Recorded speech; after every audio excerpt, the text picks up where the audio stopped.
7:27 en el Sol de la Mañana. Tenemos una visita muy especial en el día de hoy. Está con nosotros el pastor Rafi Paz, pastor principal de la Iglesia Cristiana Palabras de Vida, que es la iglesia donde yo me congrego. Y quisimos invitarlo en esta semana para hablar precisamente de varios elementos importantes de lo que tiene que ver con la vida de Jesús. Y pastor, empecemos por lo siguiente. Esta semana es la última semana de Jesús, como usted ha dicho en varias ocasiones, es donde más se sabe de la vida de Jesús estos últimos 7 días. Pero la significación mayor es la resurrección, o sea, cómo vincular esta semana tan intensa de Jesús, tantas cosas que hace, termina crucificado y entonces hay una resurrección. Bueno, en primer lugar, buenos días, ¿verdad? Buenos días. Saludos a todos los que nos acompañan aquí en el estudio, ¿verdad? Tanto como la audiencia que yo sé que tiene este programa, ¿verdad? Y Eury, tienes razón, o sea, digamos, hablando de calle, a nivel de lo que es la bibliografía que tenemos en la Biblia, ¿verdad? Esta semana de Jesús es la semana donde mayor cantidad, digamos, de información tenemos sobre eso. O sea, hay que entender algunas particularidades. Jesús muere alrededor de los 33 años de edad y los evangelios, en esencia, enfocan los últimos 3 años y medio de su vida con gran detalle. O sea, digamos, hasta los 30 años. Hay 2 o 3 ráfagas de él en los evangelios que vemos, pero donde vemos, digamos, detalle es ese ministerio de 3 años y medio, de lo cual la última semana domina el escenario. Déjame darte una idea de cómo domina. Antes de que usted siga, pastor, ahí, si Jesús murió a los 33 años, era un viejito. En aquellos tiempos era un hombre maduro, época, así es. No, era un hombre maduro, sí. La edad promedio no llegaba a 40 años. Era un poco, algo 50, más. 50. Hay un grupo de estudiosos, o sea, que habla de una edad promedia, ¿verdad? De unos 58 años alrededor del tiempo de Jesús. Imposible, sí. no había, en esa parte del mundo. No había sistema de salud. No había antibióticos, no se conocía el sistema endocrino. No es preciso que no habían antibióticos, ¿verdad? O sea, obviamente había cierto nivel rudimentario de desarrollo médico y farmacológico. Fíjate que los egipcios antes de ese tiempo ya usaban la miel como un antibiótico natural. ¿Tú me entiendes? O sea, simplemente comparto los datos académicos, ¿verdad? Pero o sea, Jesús era un viejito. No, si tenía esa edad. Un señor mayor, digamos, pero alrededor de 50 es el promedio que se tiene científicamente como para esa época. Continuamos. El tema es simplemente para darle un entendimiento del peso de esa última semana. Tomemos el Evangelio de Juan. El Evangelio de Juan tiene 21 capítulos. Y ya a partir del capítulo 12, estamos en esa última semana de la vida de Jesús. Que si uno hace la matemática, digamos, es un 42.8% del Evangelio dedicado a la última semana de la vida de Jesús en el recuento de Juan, ¿verdad? En la versión de Juan. En los demás evangelios se ocupa una gran parte, pero no llega a ese porcentaje. Si tú promedias todos los evangelios, anda alrededor de un 30% de la extensión de los evangelios en esa última semana de la vida de Jesús. Y ciertamente es una semana que culmina, Eury, con lo que se conoce, se denomina, ¿verdad?, la pasión de Cristo, que es el arresto, el juicio, la condena a muerte, su crucifixión y su posterior resurrección. Y tú preguntas, o sea, ¿qué tiene un asunto que ver con el otro, verdad? Y para serte muy franco, yo creo que es el centro del mensaje del Evangelio, que es cuando tú entiendes que todo está, ¿verdad?, embromado. Tú estás viendo una semana que envuelve traición, envuelve abandono de gente que tú pensabas que estarían contigo en un momento cero, envuelve injusticia, ¿verdad? Un juicio llevado a cabo a donde algunos académicos establecen que se violan no menos de 17 leyes en el juicio del Consejo, del Sanedrín, a la persona de Jesús, ¿verdad? Y hay algo en entender que en una semana donde tantas desgracias ocurren, tantos problemas se juntan, tantas injusticias se manifiestan, que termine con una nota de esperanza. Es como decir, o sea, no todo está perdido, ¿verdad? O sea, la mentira no se impone a la verdad, lo malo no gana sobre lo bueno, la muerte no se impone a la vida. Esperanza. O sea, y es el mensaje esencial de la resurrección, que hay esperanza, sea cual sea la situación. Decimos rápidamente, no, la esperanza es lo último que se pierde, no es la realidad. Usualmente la esperanza es de la primera cosa que se va desde que hay un lío. Uno comienza a medir posibilidades y se abre la mente, ¿verdad?, a todo lo que puede pasar. La ansiedad se apropia de uno. Vivimos en una sociedad, aún antes de la pandemia, o sea, yo tengo estudios en el campo de terapia familiar, y el nivel de ansiedad que vivimos como sociedad nosotros, señores, tan sencillo como el mismo tema de que antes, ¿verdad?, todos los viernes se ajustaba el precio del combustible, generaba una ansiedad en el dominicano común y corriente, el que maneja un vehículo, que lo tiene que llenar, ¿verdad? O sea, y hay algo de entender, ¿verdad?, que frente a toda esta ansiedad, esta ola, ¿verdad?, o sea, de tensión, de depresión, el mensaje de haber esperanza, aun en tus peores circunstancias, es un mensaje importante para nuestra sobre los llamados años perdidos de Jesús. ¿Qué explicación tienen ustedes? ¿Dónde estaba Jesús en esos años que muchos no conocen nada? Sí, así es, María Elena. Mira, esos años, ¿verdad?, como tú bien dices, denominados los años perdidos, hay muchísimas teorías y hay muchísimas conjeturas que han hecho diversidad de autores, pero la realidad del caso es que no hay precisión ni constatación histórica de lo que ese tiempo fue. Sí. Por lo cual, usualmente, los teólogos, ¿verdad?, eruditos dedicados a la academia, lo dan como un periodo donde hubo un desarrollo, entre comillas, digo, ¿verdad?, normal, o sea, donde viviría una vida de un judío normal. Hay que recordar que Jesús nace, queda insertado en la historia, en un contexto sociocultural, ¿verdad?, a donde habían dinámicas claramente establecidas. Las pruebas internas del Evangelio, por ejemplo, nos llevan a la conclusión de que probablemente José, quien haría de padre, ¿verdad?, murió aparentemente joven en la vida de Jesús. Y él entonces, digamos, en este rol de primogénito, tendría responsabilidades sociales, con lo que sería la manutención, ¿verdad?, de la familia, el cuidado de su mamá, que inclusive, de manera fascinante, aún desde la cruz, tú ves aquella palabra dedicada donde él le dice a uno de sus discípulos: he ahí tu madre, madre, he ahí tu hijo, ¿verdad?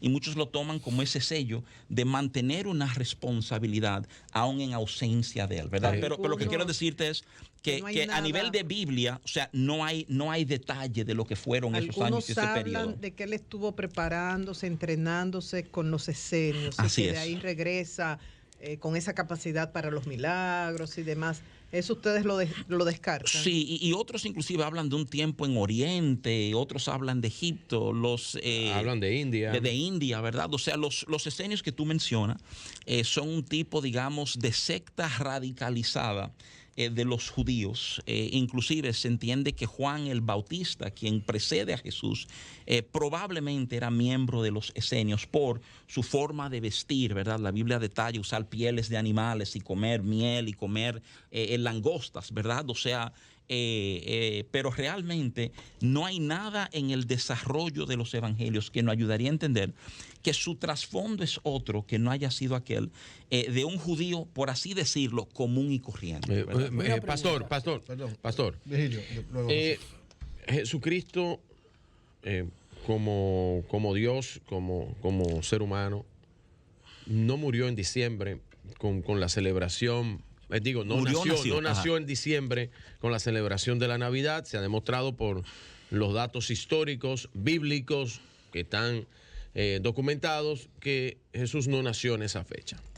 Ahora, sí está demostrado con datos históricos recopilados en la Biblia de que sí esta es la fecha adecuada, a lo mejor porque cita el equinoccio, cita, o sea, primavera, la luna llena después de primavera. O sea, eso es lo que documenta realmente la muerte de Jesucristo en esta fecha. Está bien cerca, Virgilio. En primer lugar, respondiendo al tema del nacimiento, ¿verdad?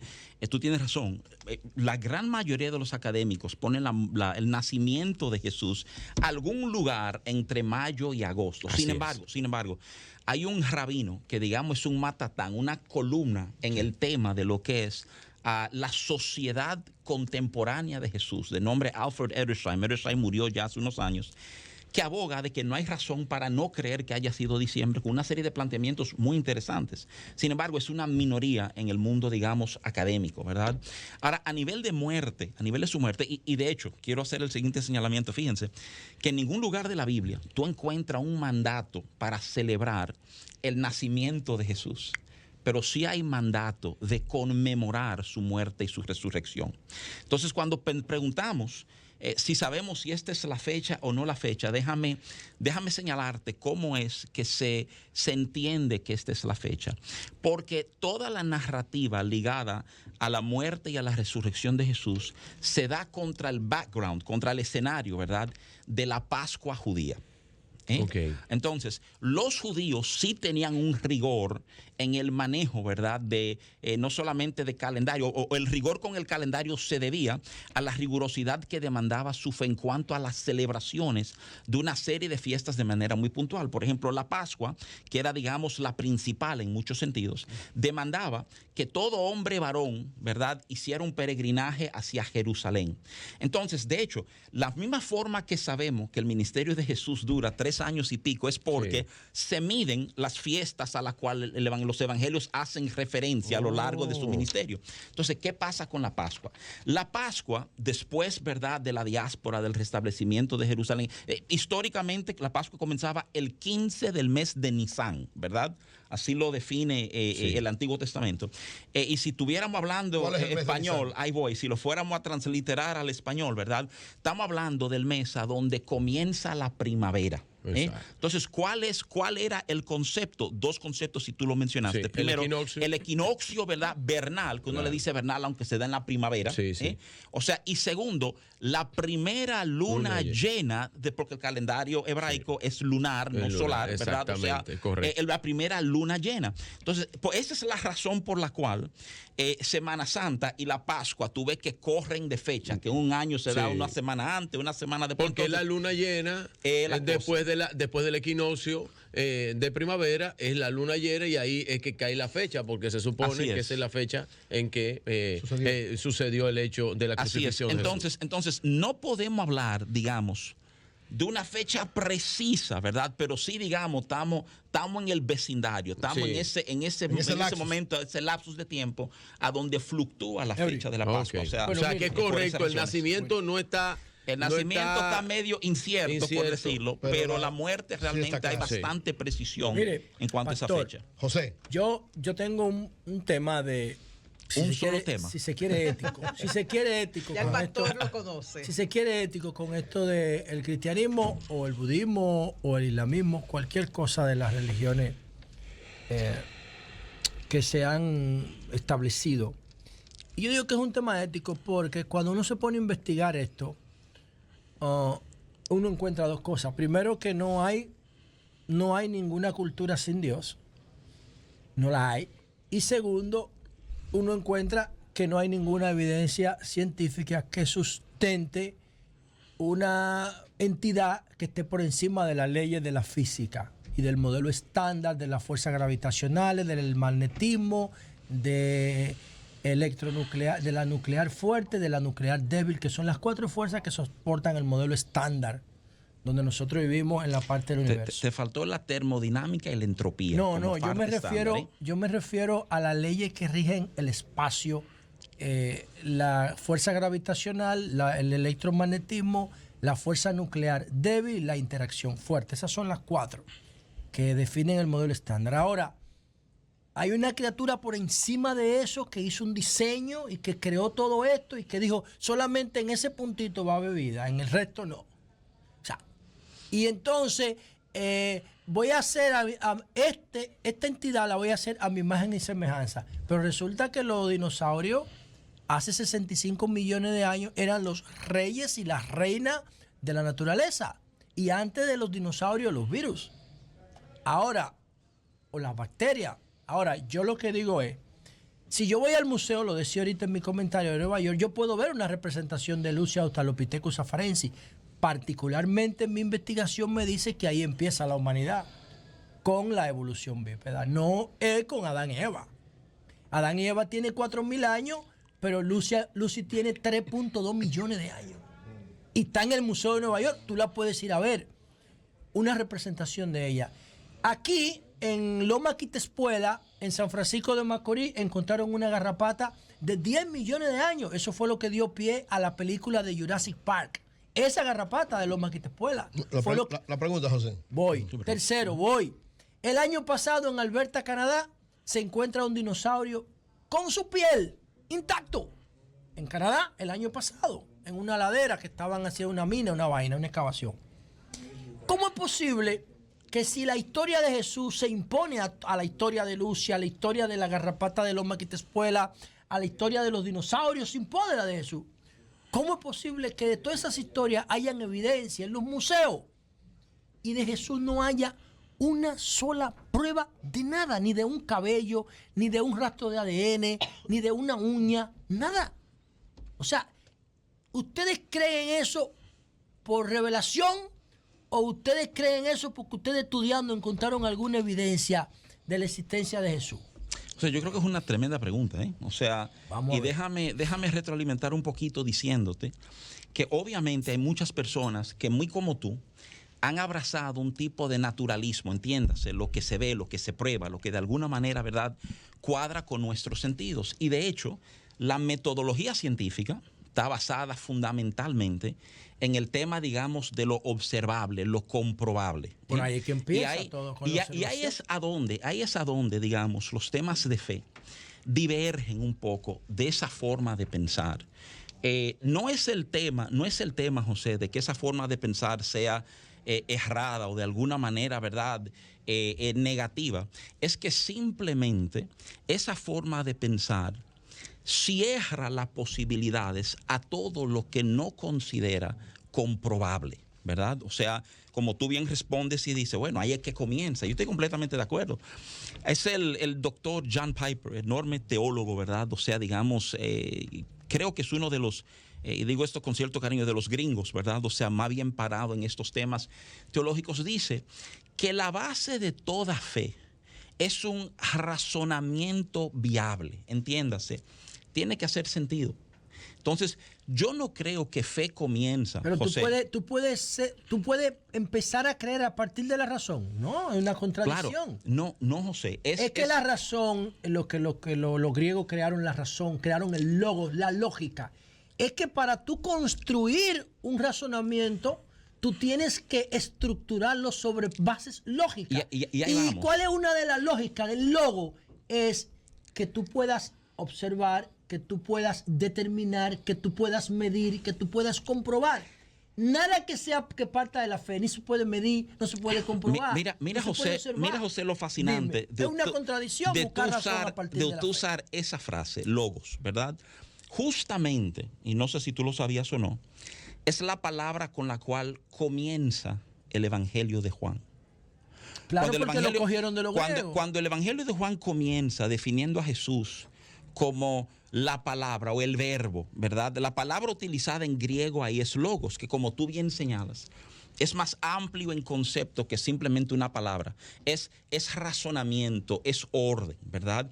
Y déjame decirte algo.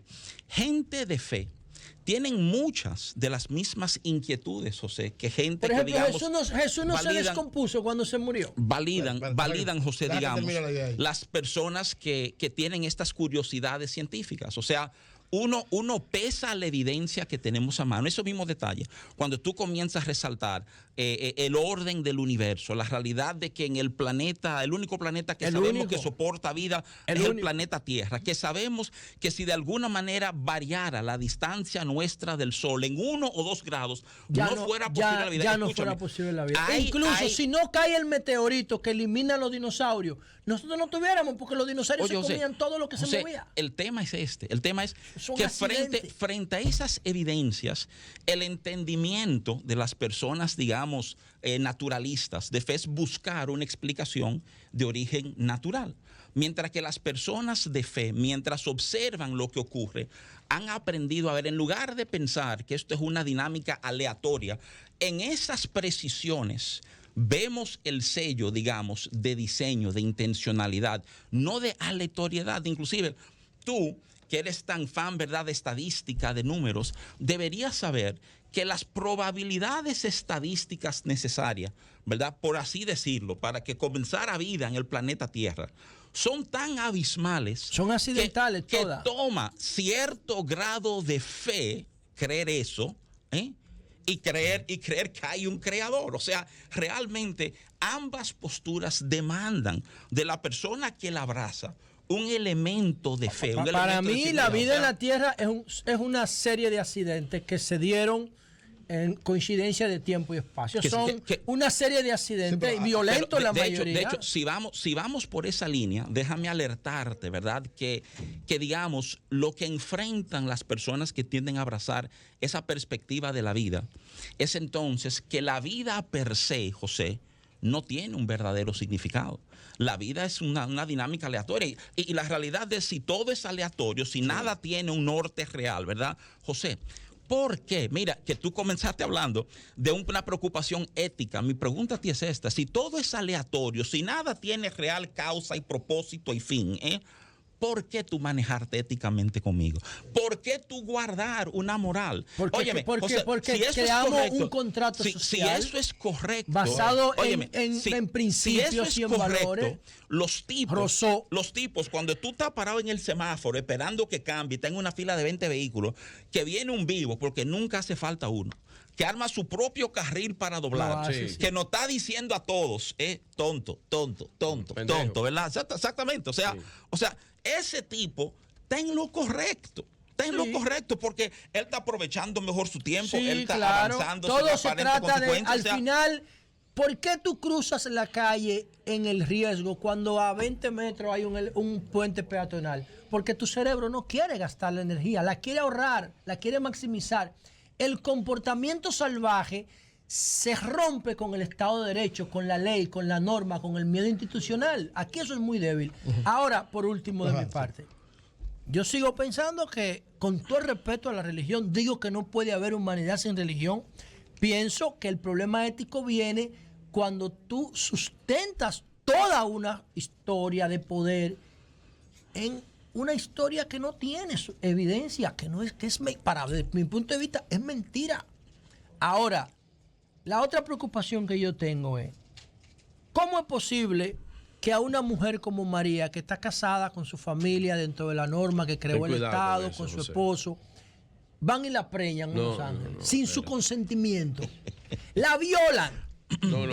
Anda al diablo. La embarazan. Y ella con su esposo ahí. No. ¿Y sus hijos? Oye la respuesta ahora. Oye la respuesta. Coño, pero eso no puede ser. Oye la respuesta. Eso no es una agresión contra la mujer, María. Escucha, vamos a oír al pastor. Me urge hacer un señalamiento porque pareciera que cuando tú reconoces, ¿verdad?, digamos, algún tipo de valor histórico a la religión. Todo el valor se lo doy. No fuéramos humanos sin la religión. Es un valor medio falso. Y mira a lo que me refiero. Básicamente, tú estás valorando la religión como un tipo de muletilla, ¿verdad? Porque oía tu comentario antes. Para que tú sepas lo que yo opino de la religión es la respuesta del ser humano a los fenómenos físicos y psíquicos que no tienen explicación aparente. Y oye lo que te voy a decir. Los bonobos, que son los simios que se están volviendo humanos, más cercanos al humano, están comenzando a manifestar religión. Se entristecen con los muertos, asisten a las hembras en el parto, no retienen la violencia para la solución de conflictos. Esas son características homínidas. Y ellos están manifestando religión antes de ser humanos. Entonces yo digo que la religión es un valor fundamental, no una muletilla, no. Es que sin religión no fuéramos humanos. Mira, los antropólogos llaman eso, ¿verdad? O sea, muestras de emoción antes que religión. Inclusive hay una solidaridad, ¿verdad? O sea, en las muestras emotivas que estos bonobos están mostrando, ¿verdad? Y esos son estudios conocidos, o sea. A donde voy y quiero enfocar es que tu enfoque de religión pareciera ser, ¿verdad?, cuando tú hablas de la historia, de un tipo de muletilla que le sirvió a la humanidad hasta que comenzó a entender una serie de cosas. Tú la ves como un elemento necesario en el desarrollo social. Sigue siendo porque lo que se conoce del universo apenas son 4. O sea, mientras el 96 no se aclare, la religión va a seguir siendo fundamental. Y aunque se aclarara el universo, vienen los problemas psicológicos. Ahí es a donde voy. A donde voy es que desde la perspectiva que yo manejo, religión no es la muletilla, o sea, que nos permite llegar a otras cosas, es, por así decirlo, la plenitud, lo que nos permite manejar y entrelazar los diferentes conocimientos que manejamos, ¿verdad? Con cosas que francamente otras personas no valoran. Si creemos lo que la Biblia enseña, el hombre es un ser tripartito. O sea, entendemos que el hombre tiene un cuerpo, eso muchas veces no hay que explicarlo, todo el mundo sabe lo que es un cuerpo. El hombre tiene un alma, que es el centro, digamos, de las emociones del ser humano. Ya inclusive socialmente hemos perdido el estigma, ¿verdad? Antes, 20 años atrás, 30 años atrás, hablar de ir a un terapeuta, a un psicólogo, a un psiquiatra, no era algo que nadie hacía. Mira cómo tú pones al hombre como el centro y medida de todas las cosas. Tú sabías que los sentidos, las emociones, la neurona, lo que tú le llamas ahora alma, aparece en el Cámbrico con los peces. Antes no teníamos sentido. Los peces, como la bacteria, no necesitaban ojos, no necesitaban neuronas, no necesitaban oído, simplemente filtraban plancton y ya estaban alimentados. José, no es lo mismo. O sea, los animales porque nosotros venimos de ahí. ¿bien? No, los animales se basan, escúchame, los animales se basan en un tipo de instinto, mientras que el ser humano, y mira que todavía tú no te consideras un animal. Bueno, obviamente si vamos a lo que es una división biológica entre mineral, planta y animal, obviamente el ser humano es animal, ¿verdad? Y yo, y todo el mundo. Pero José, escúchame. ¿Tú no te consideras un animal? No es meramente un tema, digamos, no es un tema religioso, o sea, es un tema filosófico. El humanismo filosófico. El humanismo. Te voy a esperar tu debate. Te voy a hacer una pregunta. Espérate. Déjame que explique esa idea. Está bien, explica la idea para después hacerte esta pregunta. El humanismo toma la fuerza social histórica que toma porque francamente distingue al ser humano de todo el entorno que le rodea. Hoy día los biólogos, los neurólogos, los fisiólogos, o sea, entienden, por ejemplo, cómo funcionan nuestras neuronas y cómo nuestro cerebro maneja las dosificaciones de hormonas y las memorias a largo y a corto plazo, pero aún así luchan para entender cómo es que tenemos mente, cómo es que hay razonamiento, cómo hay un diálogo interno en cada uno de nosotros que aparentemente no se da fuera de lo instinto en ningún otro animal, ¿verdad? O sea, pero de nuevo, quiero escuchar. Es que todo eso tiene su explicación. ¿Por qué nosotros construimos lenguaje? Bueno, nosotros construimos lenguaje porque nosotros empezamos a comer proteína que se rompía con el fuego, liberaba aminoácidos, liberamos las manos nos permitió que nuestro cerebro creciera. De hecho, a partir de Lucy es que tenemos neocórtex. Antes de Lucy teníamos cerebro reptil y teníamos cerebro mamífero, pero no teníamos neocórtex. El neocórtex, que significa nueva corteza, aparece con el bipedismo. Ese es un argumento demasiado fuerte. Ahora, ¿qué es lo que yo te quería preguntar a ti? ¿Por qué ponen al ser humano como centro y medida de todas las cosas? Eso es un disparate del liberalismo, de Locke. ¿Por qué? Yo te pregunto eso. ¿Por qué? Si el universo tiene 13.600 millones de años, oigan esto, el universo tiene 13.600 millones de años, ese dato no se discute. Pudiera ser más, pudiera ser menos, pero lo de 13.600 no se discute. Segundo, la Tierra tiene 4.500 millones de años. El Sol tiene 5.000 millones de años, le quedan 5.000.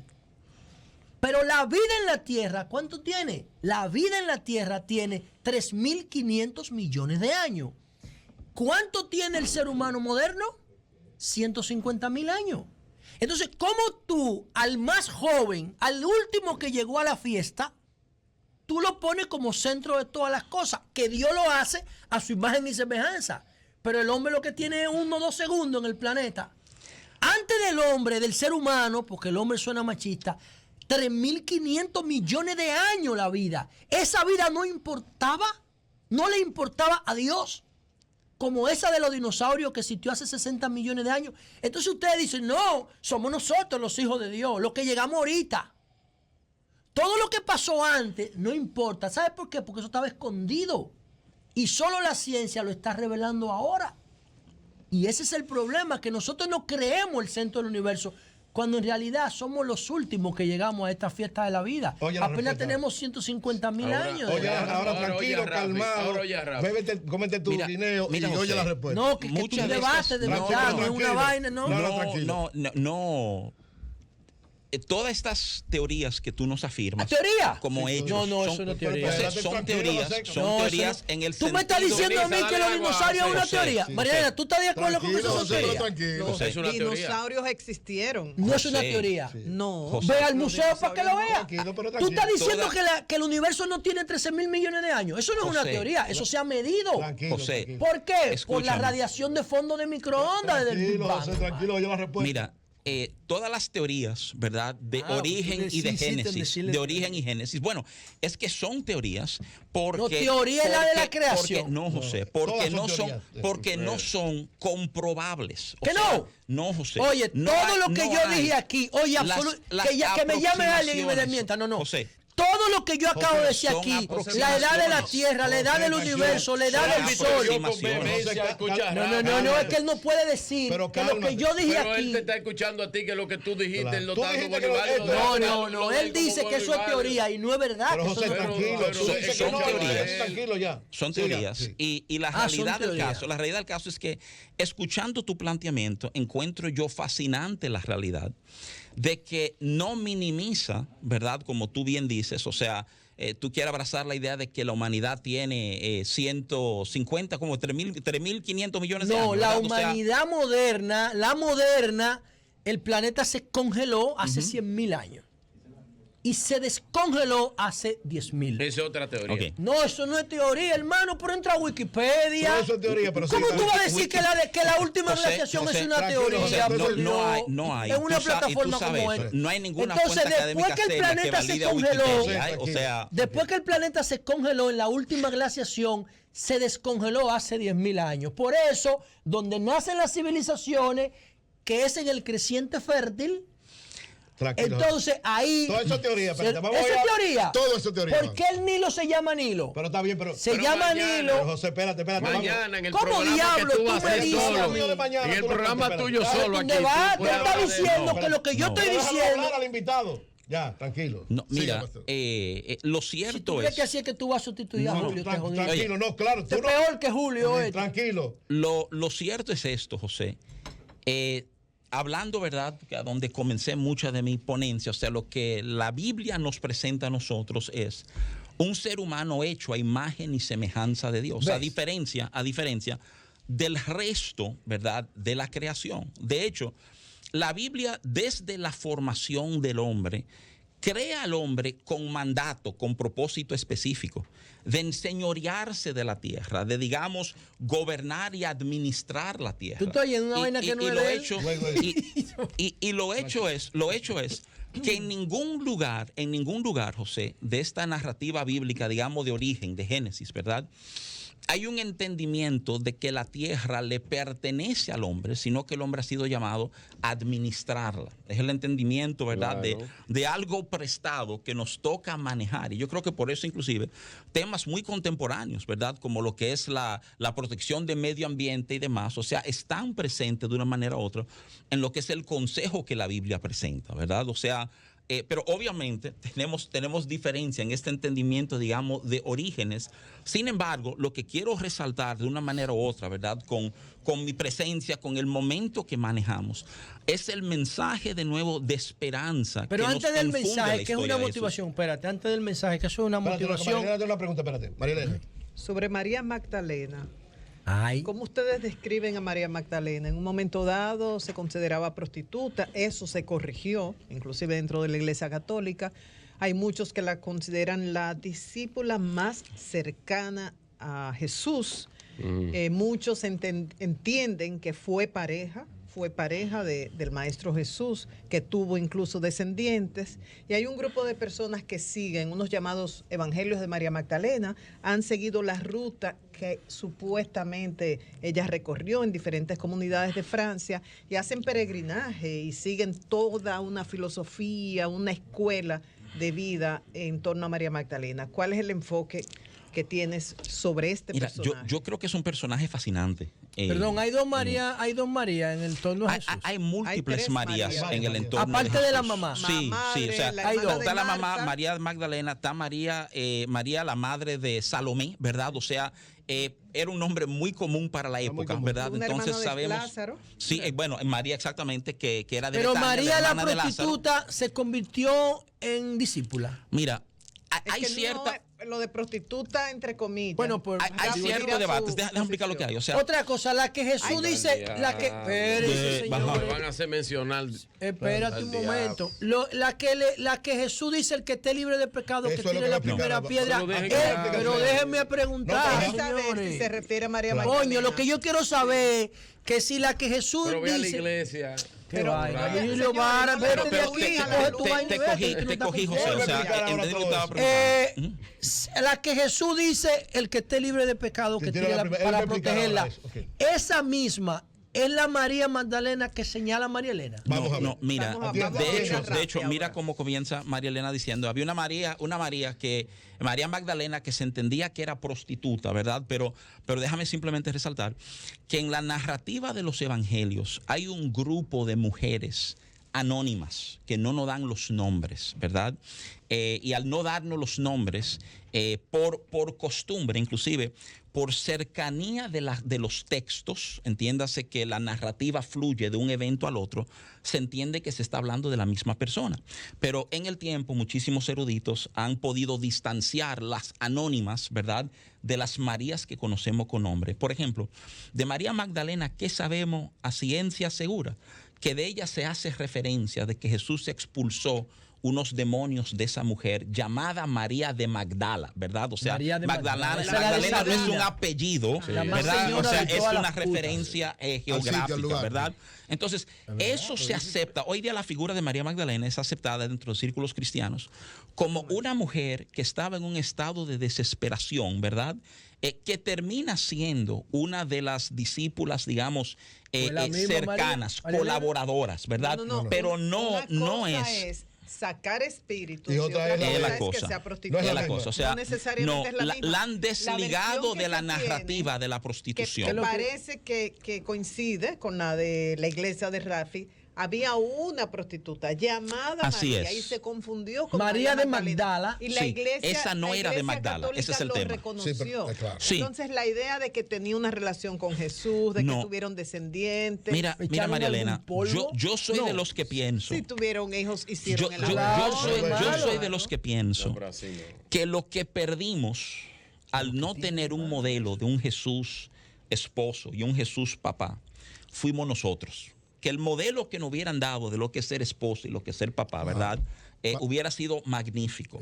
Pero fíjate que los evangelios detallan las relaciones, ¿verdad? O sea, hasta de los discípulos. Jesús sana la suegra de Pedro. Sí.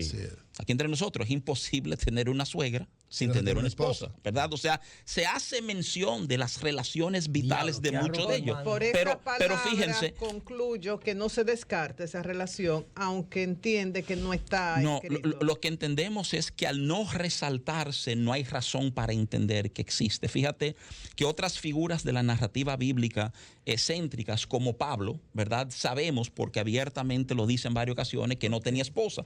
Y lo que se entiende es que al tener una misión encargada por parte de Dios, hay digamos, un enfoque tal a donde no hay, ¿verdad?, tiempo para mujeres, para hijos, para este tipo de dinámica, ¿verdad? O sea, pero la Biblia no da pie a creer que hubo una relación entre Jesús y María Magdalena. Ahora, déjame resaltarte algo que considero de extraordinaria importancia. No es meramente María de Magdalena, es todas las mujeres que siguieron a Jesús y que tienen posiciones de preeminencia dentro de la narrativa de los evangelios. Jesús le dio importancia a las mujeres. Gracias, Virgilio. O sea, el tema es que juegan un papel vital en el ministerio de Dios. ¿Y por qué esto es importante? Porque esto se está dando en un contexto social, cultural e histórico que minimiza la figura de la mujer. Es verdad. A donde inclusive en el contexto, ¿verdad?, hebraico, tanto como en el romano, la mujer no podía testificar en un tribunal, o sea, no valían nada. Y tú ves un ministerio de Jesús a donde mujeres tienen posiciones, ¿verdad?, de peso. De hecho, hablando de Semana Santa, hablando del final de Semana Santa, algunos de los argumentos que se hablan, ¿verdad?, para darle fuerza a los relatos de la resurrección, es que los relatos de la resurrección de Jesús comienzan con mujeres. Y es como han dicho un grupo de estudiosos, dicen, mira acá, si tú fueras a crear una ficción que tú quieres vender a nivel de credibilidad, que todo el mundo le crea, ¿verdad? No comience tu narrativa con mujeres. ¿Y por qué? Porque no son creíbles. En ese tiempo. Porque no pueden pararse frente a un tribunal y dar un testimonio. Claro. O sea, tú estás debilitando tu propio argumento al comenzar la narrativa con mujeres. ¿Y por qué si el Maestro Jesús dio ese ejemplo de valorar a las mujeres que tenían capacidad y que estaban a su alrededor, actualmente en muchas iglesias minimizan, para utilizar la misma palabra, el rol de la mujer? Bueno, la Iglesia Católica persigue a la mujer. No tenemos mujeres pastoras, Sí, reverendas, pastoras sí. muchas. En el protestantismo, Predominan los hombres. Y la mujer en la Iglesia Católica ni se diga. Y por otro lado, cuando uno lee la Biblia, sé que hay diferentes Biblias. Euridera, no, solo hay una, la pero Biblia bueno, persigue a la mujer. Se puede, Claro que uno lee Claro que que el hombre es el centro del hogar. La mujer sigue al hombre. ¿Por qué? Mira, Marilena, yo creo que la pregunta tuya vale oro, porque nos permite detenernos y examinar lo que la Biblia habla sobre la persona de la mujer. O sea, hay una serie de conceptos, y debo decir que históricamente, ¿verdad? O sea, ha habido un tipo de interpretación basándose en las líneas socioculturales más que en las líneas escriturales, que han continuado con una tradición de minimizar el rol de la mujer. Déjame serle muy preciso. Es el apóstol Pablo, que es un judío, escribiéndole a la iglesia que está en Galacia, ¿verdad? O sea, que está justo debajo de Asia Menor, quien le dice a ellos, hay que entender que a los ojos de Dios no hay diferencia entre, y esto era ofensivo, lo que él dijo era ofensivo para esos tiempos, entre judío y gentil. Eso era un lío, porque los judíos entendían, nosotros somos la gente, el pueblo de Dios, y el resto del mundo, que son los gentiles, no valen nada. Y Pablo está diciendo, no, espérate, ante los ojos de Dios, judío y gentil son la misma cosa. Oye el otro tema, esclavo y libre son la misma cosa, tienen el mismo valor ante los ojos de Dios. Y después se atreve a decir hombre y mujer. En ese momento la Biblia está reconociendo el valor de la mujer como igual que la del hombre. Escúchame, esto no tiene que ver con funciones. Obviamente, biológicamente, fisiológicamente, va a haber una diferenciación de funciones. Por más que el hombre quiera, no va a parir, ¿eh? Pero obviamente a nivel de valor, le da un espacio a la mujer extraordinario. Sí. Cuando Pablo cierra cartas, Filipos, ¿verdad? Romanos, resalta el rol de mujeres. O sea, que Dios no creó a la mujer de la costilla del hombre porque estaba solo. Mira, José, la frase porque costilla, estaba solo y aburrido. La frase costilla no es precisa del todo en la traducción. Si tú vas al hebreo, la frase costilla realmente significa, ¿verdad? No costado meramente, Virgilio, sino el lado, entiéndase, mitad. Y cuando tú entiendes esa aceptación de la palabra, tú entiendes qué significa que la tomó de su lado, lo tomó de mitad de ella, ¿verdad? Es más, déjame darte pero porque estaba solo. No, José, y aburrido. Te estás detallando. ¿Tú sabes lo que pasa? Mira lo que pasa. Que en la Biblia hay más que un relato sobre la creación. Está Génesis 1. Claro. Que como dicen alguna gente, es la versión del ingeniero. Te explica cómo todo cayó en lugar, todo lo que no, y dijo, ¿verdad? Que creó la tierra y que estaba oscuro y después hizo la luz. Y es al revés. Entonces, oye esto. Entonces, la ciencia dice que es al revés. Génesis 2 dice mucho, es la versión del poeta. Es a donde te detallan, sobre todo los versos 26 y 27 de Génesis 1. Ahora, mira qué cosa fascinante. Cuando habla de la mujer, usa esta frase la Biblia: ayuda idónea. Ayuda idónea, ay, Marielena. Yo sabía que José iba a reaccionar. Yo sabía que José iba a reaccionar porque ayuda idónea suena ¿a qué suena, Marielena? Suena como un tipo de asistente. De asistente glorificada, como un tipo de cárgame los bultos. Eso es casi un insulto. Eso es como Alexa. Pero escúchame, antes que te ofenda, Marielena, oye esta extraordinaria verdad. La palabra hebrea usada ahí para ayuda idónea es la palabra ezer, si la transliteramos al español. Sí. Ezer aparece 18 veces en el Antiguo Testamento. 2 veces en cuanto a la mujer. La otra 16 veces, Dios lo usa como un título de él. De Dios. Y el concepto es fascinante. Porque si tú lo que entiendes es que Ezer es una ayuda glorificada. Esa es la idea. Marielena, No, es que primero tú tienes que partir de que cuando él se refiere a Dios, él dice él, Dios, el claro. Señor, el hombre.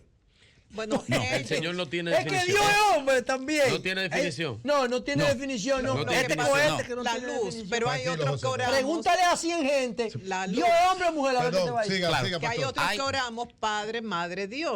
Dios, diosa, creador, creador. O sea, Hay que recordar. Disculpe, pastor, la única ¿Cuál te religión, imaginación? oye algo, y yo en eso, mi papá me inculcó muchas cosas. Mi papá leyó varios libros de diferentes religiones para poder establecer. Y una de las discusiones que mi papá me enseñó es que el único, y pueden buscarlo, la única religión que le da importancia a la mujer es el cristianismo. Así es. La única. Y ahí que vengan Pastor, y que me finalmente. discutan con los otros. Algo Mira, así. en lo que cree María Elena, que tú dices que María Elena cree que va a renacer en, no sé, una mariposa. Tú dijiste una vez. yo no creo en la reencarnación. ¿Tú crees en eso? No que voy a renacer en una Hay una reencarnación. mariposa. Yo me estoy portando muy bien.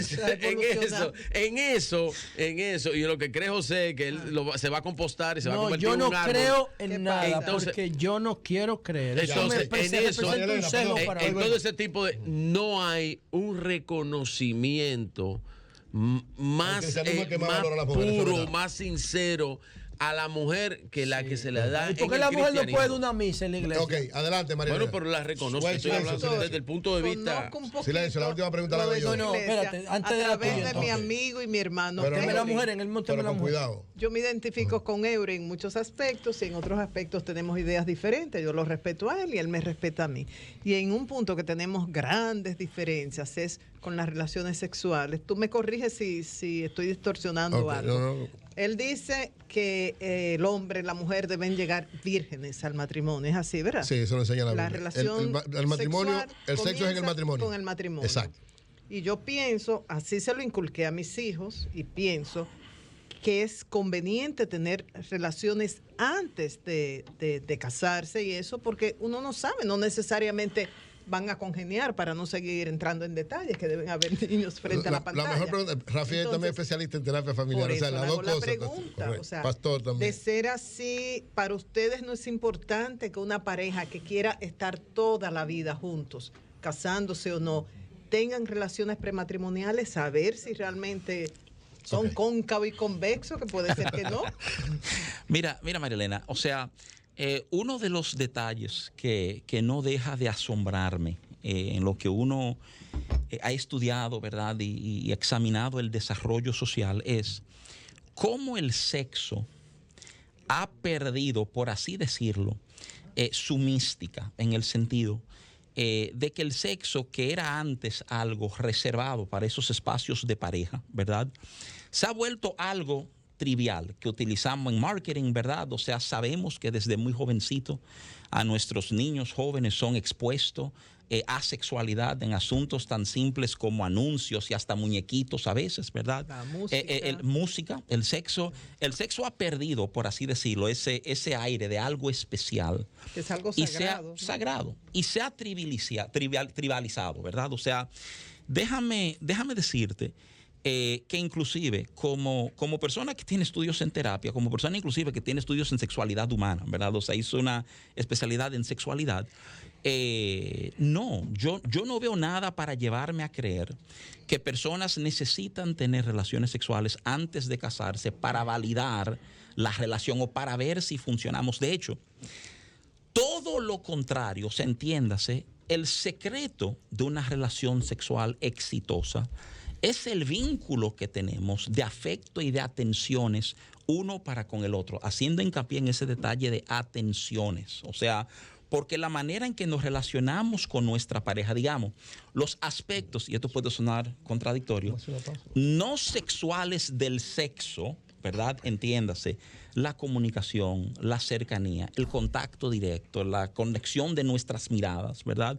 Son las que condicionan la categoría, el nivel de nuestro encuentro sexual. Mira, toda pareja que se encuentra por primera vez necesita, estos no son datos míos, hay sexólogos avalados, ¿verdad?, por la escuela toda de Virginia, pareja que se encuentra por primera vez, Virginia Satir y otros, hablan de un tiempo entre 3 a 6 meses para acoplarse sexualmente, para que la dinámica se desarrolle plenamente. Eso está avalado por lo que es Virginia Satir, que es la mamá de la terapia familiar, ¿verdad? O sea, en esos trabajos. Entonces, eso José, es fácil de entender. 6 meses. Así es. Oye, así pero es. oye, entre 3 a 6 meses. En lo que tú Gracias, María Elena. el ritmo del otro. No para entender, no para hacerlo loco. Pero 6 meses viéndose una vez al mes. La luz. No. Eso es. Un fin de semana. No. Seguimos, siga, pastor. Sí, Yo estoy de acuerdo entonces, con eso. déjame ¿Quieres atacar? Por Dios, 6 meses para acoplarse. Mi amor, es no que para entenderse, no para hacerlo, para a entenderse fuego bien. lento. Claro, siga, pastor. Entonces, quiero resaltar esto. Cuando tú examinas el valor que la Biblia le da al matrimonio, inclusive, ¿verdad?, a la pareja en intimidad, es el apóstol Pablo en Efesios 5 que dice, después de hablar del marido y la mujer, la cercanía, resalta que él no está hablando del hombre y la mujer, sino de Cristo y la iglesia. Fíjate, para Pablo, la dinámica del matrimonio era la dinámica única que él podía encontrar en la tierra que reflejara la relación de Cristo y la iglesia. O sea, y porque tiene ese valor, digamos, puro, ese valor santo, es que el matrimonio en lo que son los círculos, ¿verdad?, o sea, cristianos, tiene ese alto valor, tiene un contexto específico. ¿Por qué? Porque bien sabemos todos nosotros que el sexo tiene consecuencias, hay embarazos. Entonces tú tienes de repente un embarazo fuera de un contexto matrimonial. Todos los estudios hablan de la crianza de hijos, ¿verdad? Y cómo lo óptimo es tener a papá y mamá presente dentro, ¿verdad?, de un vínculo. Entonces, todas esas implicaciones nos llevan a nosotros, y sobre todo por lo que la Biblia establece, la realidad de que el sexo tiene este lugar importante, y nos ponemos en ese lado que dice, tiene su contexto, que es el matrimonio. Perfecto. Ok, tenemos que finalizar. Y entonces, pregunta precisa, una de Virgilio, una de José y finalmente una exhortación del pastor. Precisa, concreta, que ya tenemos que... Pastor, pregunta ¿quién era, oiga bien esta pregunta, quién era el discípulo predilecto de Jesucristo? ¿Cuál fue? Usted diría, muchos dirían que Pedro, ¿verdad? Eso no existe. ¿Cuál fue el discípulo que él entendía que era su mano derecha? ¿Cuál era el discípulo que él le dio como la fe de decirle, ese es el que me representa realmente? ¿Cuál era? José, ¿tú quieres hacer la pregunta? Déjame abordarlo a Virgilio de una vez, ¿verdad? O sea, mira, de Jesús se sabe que a nivel de discípulos se ve una dinámica curiosa. Habían por lo menos 70 discípulos que le seguían a... ¿Cómo sabemos que hay 70? Porque en un momento él manda a los 70 de 2 en 2 a predicar en diferentes lugares. De esos 70, aparentemente hay un grupo de 12 que son, por así decirlo, la junta directiva. Sabían que ustedes iban a caer ahí, ¿verdad? O sea, era el grupo, digamos, de mayor confianza. Y dentro de ese comité político habían 3 que la Biblia resalta que eran los íntimos de Jesús. O sea, esos 3 incluyen a Pedro. ¿Pedro cuál? Pedro, quien era Simón, y termina siendo llamado Pedro, ¿verdad? O sea, tiene a Juan y a Jacobo o Santiago, ambos siendo los hijos de Zebedeo, ¿verdad? Eran hermanos, esos últimos 2, Juan y Jacobo. Esos 3 acompañan a Jesús en momentos que el pleno ni el comité político lo acompañan en otros momentos. O sea, la transfiguración. Ese Pedro fue el que dijo, sobre ti construiré mi iglesia. No, ese fue el otro Pedro. No, es ese Pedro. Ese Pedro el pescador. Pero no fue eso lo que dijo, ¿verdad? O sea, Y ese grupo íntimo... Es el pescador de almas. Mateo 4:19, así es. O sea, entonces el tema es, Virgilio, que estos tres son lo que tú ves con él en los momentos de mayor intimidad. Perfecto. Tienen diferentes inclusive espacios. Juan se titula a sí mismo como el discípulo amado. Y aparentemente era una forma que Jesús se refería a él como el amado, ¿verdad? O sea, otros dicen que Pedro posiblemente era el de mayor intimidad. Otros resaltan que Pedro también es el de mayor metidas de patas, ¿verdad? O sea, pero había este grupo de tres que eran los íntimos de Jesús. Eso es lo que nos da la narrativa bíblica. Preciso, José. Pero preciso. Pero espérate. No, pero preciso. Tómate la pastilla. Tenemos 3 pausas, pendiente. Vamos a ponerlo en el contexto histórico de que José vive con su mujer María en un pueblo que todo el mundo se conoce y de repente, José, que no ha hecho nada con María, María le sale embarazada. Entonces ya se soñó, oigan esta vaina, que vinieron unos ángeles y le dijeron que ella iba a ser elegida para ser la madre del Hijo de Dios. Sin pedirle permiso a su marido. Pero ya la pregunta concreta. Espérate. Si tú trasladas eso al siglo XXI y una mujer sale preñada y le dice al marido por la mañana tomando café en un callejón, pero acá tú estás preñada y tú y yo no hemos tenido relaciones sexuales. No, fue que vinieron 2 ángeles y Dios me dijo que me iban a preñar a mí. ¿Qué tú crees que le pase a esa mujer con ese marido en el día de hoy? Mira, José. Para entender si lo de María fue bueno o malo. Lo que hubiera pasado con esa María, no hoy, en el contexto bíblico, la hubieran dilapidado. Era terrible. O sea, la sentenciarían a muerte. Pero...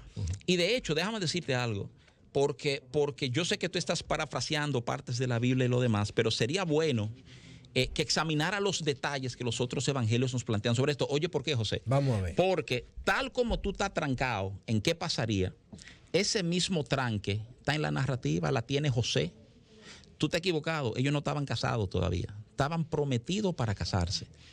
Y la Biblia dice que José estaba buscando ver cómo él la dejaba a ella sin que ella pasara vergüenza. Oye, José está diciendo, yo no puedo, yo me voy, yo no estoy en esto. Y sucede que lo que la narrativa bíblica nos dice es que entonces Dios le habla a José, le explica a José lo que está pasando. ¿Tú sabes algo? Si ellos hubieran quedado en ese pueblo, que de hecho me encanta cómo tú lo enfocas porque la Biblia lo narra así, son pueblos donde todo el mundo se conocía. Cuando Jesús vuelve a Nazaret, dicen, ven acá, pero este no es Jesús el hijo de José y de María, y sus hermanos no son fulano, y sus hermanas no son fulana, fulana y fulana. ¿De dónde saca este tipo todo esto que está diciendo? Cuando él vuelve a Nazaret, esa es la bienvenida que le dan al gran predicador ya. Entonces, Dios le habla a José. Ahí mismo, María sale a visitar a Elizabeth. De ahí ellos pasan a Belén. De Belén, la Biblia categóricamente nos enseña que ellos pasan a Egipto por un par de años. Porque se les revela que Herodes va a atentar contra la vida del niño. De todos los niños. Y cuando regresan, no vuelven a su lugar. Se establecen en el pueblo de Nazaret, a donde Jesús va a crecer.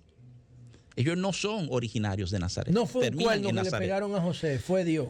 Lo que la narrativa bíblica nos dice, lo que la narrativa bíblica nos dice es que es el Espíritu Santo que vino sobre ella y ella termina embarazada con Jesús. La significación de Jesús en la historia de la humanidad, eso es valorada en esta semana. Mágico. Mira, Eury, yo creo que probablemente el momento que vivimos es un tremendo momento para detenernos y examinar temas de fe y de esperanza. Porque para muchos los eventos recientes han puesto a tambalear lo que creen. O sea, ver, por ejemplo, hasta funcionarios que uno le tenía fe, ¿verdad? Y entendían que eran de repente preso y detenido y que si cargos, si no cargos, hasta en los Estados Unidos vemos un Donald Trump sentado en un banco de lo acusado, ¿verdad? O sea, es como si estuviera colapsando estructuras en las cuales mucha gente han depositado mucha fe, mucha esperanza. Yo creo que hay gente que se sienten desesperados. Y como comenzamos hablando, o sea, la idea de que la resurrección que culmina esta semana, ¿verdad?